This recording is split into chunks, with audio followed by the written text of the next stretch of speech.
Yesu wewe ndiye msaada, Bwana Yesu wewe ndiye msaada, msaada wakati wote. Maelekezo ya Mungu ndiyo ramani ya maisha yako. Kila kitu kina miko yake, kina maelekezo, na yale maelekezo hata unapoenda kwenye kampuni kutafuta kazi, ukipata kuna mkataba unajaza, yako mambo ya kuzingatia. Mwezi wa ngapi, wa kwanza au wa pili, nilikuwa naenda Mwanza. Nimetoka alfajiri sana, saa 10:30, nimewasha gari yangu taa fulu. Katikati ya barabara nikamwona mwanaume mmoja anaoga, yuko njiani, anaoga, yuko uchi. Mimi nikampongeza, nikasema anafanya vizuri, anazingatia alicho na ufalme wa giza. Huyu mtu angelikuwa upande wa Mungu akazingatia kama vile. Kwa hiyo kuna watu leo, japo wapo ufalme wa kipepo, lakini kuna maelekezo ya kuzingatia, kuna mambo ya kuzingatia. Mfalme wa kwanza wa Israeli aliitwa Sauli. Sauli alipotawala, baada ya kukorofisha, na yeye hakuzingatia maelekezo ya Mungu, ufalme alinyang'anywa, akapewa Daudi. Daudi anamaliza, anampa mwanaye Sulemani. Sulemani anamaliza, anamwacha mtoto wake Rehoboam. Rehoboam ndiye mfalme wa mwisho kutawala kabila 12 kwa muda mchache. Ufalme ulipogawanyika, makabila 10 walikaa pamoja, makabila 2 wakakaa pamoja. Yuda walikaa Yerusalemu, Israeli makabila 10 walikaa Betheli. Na mfalme wa kwanza wa Israeli aliitwa Yeroboam. Mfalme wa kwanza wa Yuda baada ya mataifa kugawanyika kabila aliitwa Rehoboam. Kwenye taifa la Israeli au kwenye ufalme wa Israeli walikuwa ni waovu, walikuwa naabudu miungu sana, na mkono wa Mungu mara nyingi ulijifunua kwenye kabila la Yuda. Sasa tumesoma hapa, Yeroboam wakati ametawala, siku moja Mungu akamtuma nabii kutoka Yuda, nabii kijana, nenda Betheli, mfalme wa Israeli anafukiza, kuna madhabahu ambayo sijaifurahia, nenda kwa neno la Bwana ukaitamkie hiyo madhabahu ivunjike. Nabii kijana, imeandikwa, akaondoka kwa neno la Bwana. Alipofika aliambiwa hivi, ukimaliza hiyo shughuli usirudie njia uliyoiendea, wala usinywe maji kwa mtu, wala usile chakula kwa mtu. Alipewa maelekezo na Mungu. Nabii yule kijana anafika, anafanya kazi, anamaliza.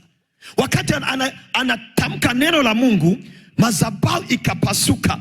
Alafu mfalme akasema mkamateni, akanyosha mkono wake, mkono ulikatika. Baadaye ndipo akajua huyu kijana ametumwa na Mungu, akamsihi kwamba naomba umsihi Mungu wako mkono wangu urudishwe. Unajua ifike wakati jamani, hata kama hauna hela, kweli wanakuona hauna hela, ila wajue una Mungu. Yaani mtaani kwako, mimi siku moja nikutoa ushuhuda, Dar es Salaam nilikuwa nimepanga. Yule baba alikuwa ni mkorofi. Alikuwa ni mkorofi yule mzee. Sasa kulikuwa na wapangaji wengi. Alafu alikuwa na sheria yule mzee yule kwamba marufuku kupikia ndani, wote mtoe majiko nje. Alafu wageni wako wakija, ukiwa na wageni mtaarifu, kwenda uwani mara hizi tu mwisho. Yaani kuna watu wanaloa mbaya hii dunia.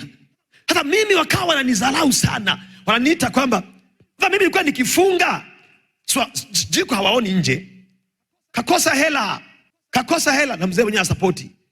Nyewe walokole kazi yenu kulialia, leo siku ngapi hujapika, Kumbe bwana, siku moja binti yake yule mzee, saa 4 ya usiku pepo zililipuka. Walikuwa wananizalaugu. Saa 5 anapiga watu ndani, nikaona kong. Mchungaji, sina hela, ila wamejua kuna Mungu. Na mimi sikufanya haraka. Mchungaji, fungua. Nikafungua. Nini? Samahani, wakati unafungua tu nakutana na maji kulikuwa na maji kwenye madiaba, binti kayamwaga maji yatoka nje yote. Nakwambia naruka na kanyaga, ameshavunja redio, ameshavunja nini. Nikawasubirisha. Sina haraka. Wanafungua mlango hivi. Akaja kunirukia, ninakuamuru kaa kimya kwa jina la Yesu. Chini. Akalegea kwenye sofa. Mama mmoja mpangaji akajitia kihelehele eti anakuja kumwagia nani tu maji. Nikamwambia, wewe ulikuwa wapi? Hebu kaa chini huko. Yule mzee alimsukuma. Usiniambie ulikuwa wapi wewe? Nikakemea pepo. Sijakaa sawa na wale wapangaji wengine, yakaanza. Nikasema asante, hapa nashikilia bomba. Ifike wakati wajue hata kama una hela. Kweli hela hana, ila Mungu anaye. Hakuna kitu kibaya wapendwa kukosa vyote. Hela, upako, elimu, sura. Sasa kuwa mtu wa aina gani? Unajua kuna vitu vingine yani ni gharama yako tu. Mimi pale ilikuwa inafika wakati na kuambia hivi, Mungu alikuwa ananiheshimisha. Hakuna kitu kizuri. Yani unajua imeandikwa hivi, mtu akinitumikia baba, watu wengi hatujui. Neno baba atamheshimu halina maana kwamba atakuheshimisha uanze kuamkiwa shikamoo. Hapana. Kukuheshimisha Mungu yuko hivi, anaangalia vitu ambavyo huwa vinaleta heshima kwa mtu.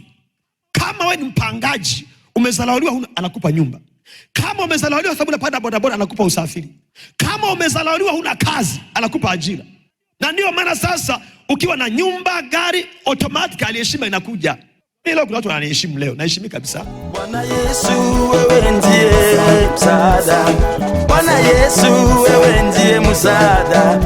Msaada wakati wote.